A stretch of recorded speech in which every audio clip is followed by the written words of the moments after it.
Saudara mahasiswa Universitas Widya Nusantara Palu melakukan pendampingan pengolahan ikan tuna menjadi berbagai produk olahan lain. Pendampingan ini diharapkan ikan tuna yang melimpah bisa membawa nilai ekonomi lebih pada warga.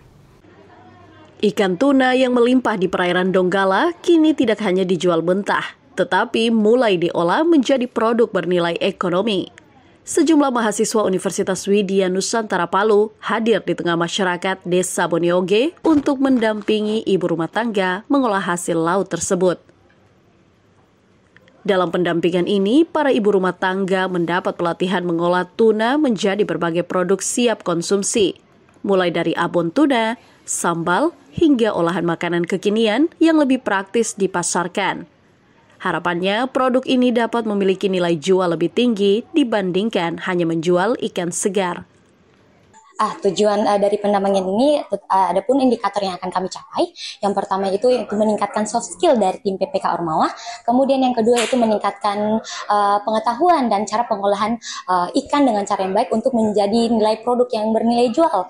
Kemudian itu tentunya peningkatan keuangan dari kelompok wanita nelayan seperti itu. Selain menambah keterampilan, kegiatan ini juga membuka peluang usaha baru bagi ibu rumah tangga.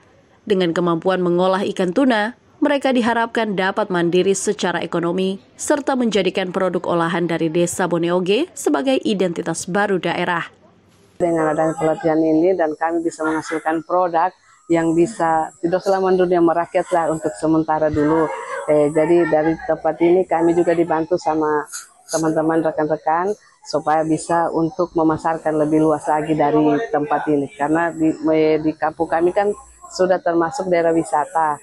Jadi untuk lebih bagus lagi manakala bisa masuk di toko-toko yang agak lebih besar lagi di dalam kota. Itu harapan kami. Dengan program ini, olahan tuna dari Boneoge diharapkan tidak hanya dikenal di Donggala, tetapi juga mampu menembus pasar yang lebih luas, bahkan berpotensi menjadi produk unggulan Sulawesi Tengah. Nana Rahman, Baharudin Risa, Kompas TV, Donggala, Sulawesi Tengah.